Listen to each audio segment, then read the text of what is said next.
Prologue, The Memory of Energy, from the book Karma, Energy in Motion, a fourfold voice synthesis on the patterns that remember. Before there was story, there was movement. Before movement, there was stillness. Out of that stillness arose a pulse, a vibration that carried memory, not memory as thought but as frequency, an echo of what had been felt, expressed, and released, or left unresolved. This was the first karma, not reward or punishment, but energy remembering itself. We came into form carrying the residue of this movement. The body became the canvas upon which invisible energy painted its stories. The heart became the field that responded to frequencies unseen. Every reaction, every attachment, every avoidance, all energy in motion, all ripples returning home. For centuries, we were told that karma was a moral law, a cosmic ledger of right and wrong. But energy knows no morality. It only knows resonance. When you resist, it echoes louder. When you see it, it dissolves into stillness again. What the ancients called karma, the physicist calls energy conservation, the mystic calls remembrance, and the awakened calls it the field at play. This book does not seek to explain karma. It seeks to translate it from the language of judgment into the language of vibration. Each page is a mirror of motion, tracing the loops that repeat until they are seen. We will walk through history, science, philosophy, and spirit, not to define karma, but to feel it as energy remembering itself through you. Let's begin. Let's unravel. Let's return energy to flow. Chapter 1, The Pattern Within. Karma as stored energy, from the book Karma, Energy in Motion, a fourfold voice synthesis on the patterns that remember. Opening. Karma begins where energy lingers. It is the subtle residue of experience, the echo that remains after emotion fades, the vibrational imprint that the body carries long after the mind forgets. Every reaction, desire, or fear is not random. It is energy remembering itself through form. To understand karma is to understand the physics of memory, the biology of emotion, and the consciousness that holds them both. Karma, then, is not punishment for the past, it is potential awaiting transformation. History. The birth of the law of return. Ancient India gave the world the first articulation of karma, drawn from the Sanskrit root kri, meaning to act. But its earliest meaning was not moral, it was mechanical. Action created consequence, energy created reaction. In the Rig Veda, karma was the movement of ritual. In the Upanishads, it became the moral order of the cosmos. Later, the Buddha stripped karma of metaphysical judgment and brought it back to immediacy. Intention shapes experience. Through centuries, the law of karma evolved from spiritual observation into cultural doctrine. It became the invisible architecture of destiny, used to explain suffering, justify hierarchy, or inspire virtue. But the mystics always knew karma was not divine bookkeeping. It was energy coherence. As Paramahansa Yogananda wrote, karma is the cosmic law of cause and effect, not of vengeance, but of education. When seen through this lens, history's karma is not a story of sin and redemption. It is a story of energy seeking resolution. Civilizations rise and fall because collective frequencies must complete their cycles. Each empire becomes the echo of an unresolved vibration until it learns balance, until it harmonizes. Karma, then, is not fate. It is feedback, the universe whispering, "You have not yet remembered." Science, the physics of stored energy.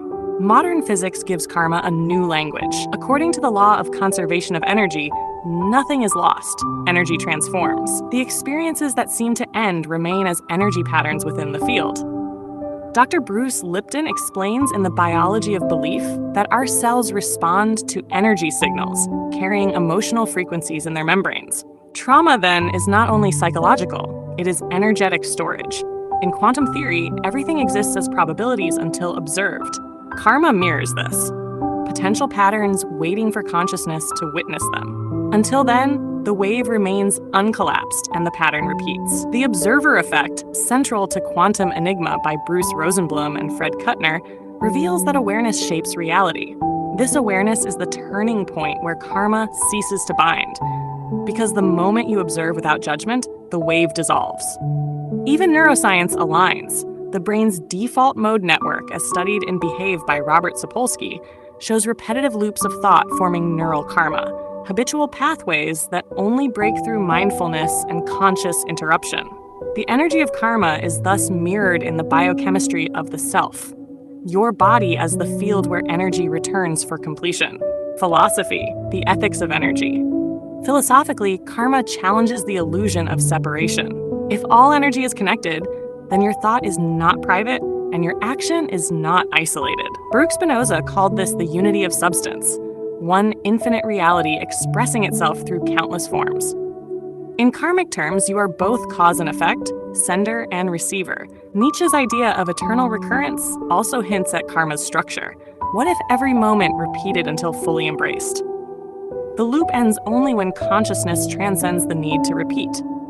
Freedom, then, is not escape but integration, a harmonization of all your fragments into one coherent frequency. In this way, karma is not a system to fear, but a mirror to understand. It shows us how the moral and the energetic meet, not in external law, but in internal alignment. When you act from clarity, you create coherence. When you act from distortion, you create turbulence.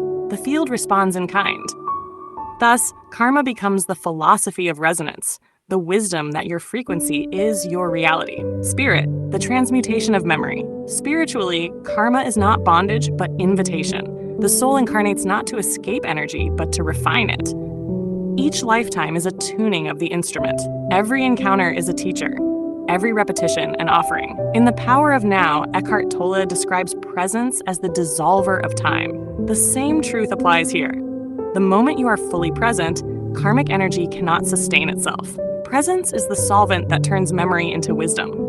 When you witness your pattern without resistance, the loop completes. When you thank the echo for returning, it no longer needs to echo. This is why in energy medicine, as Donna Eden teaches, we trace energy through meridians, not to fix it, but to move it.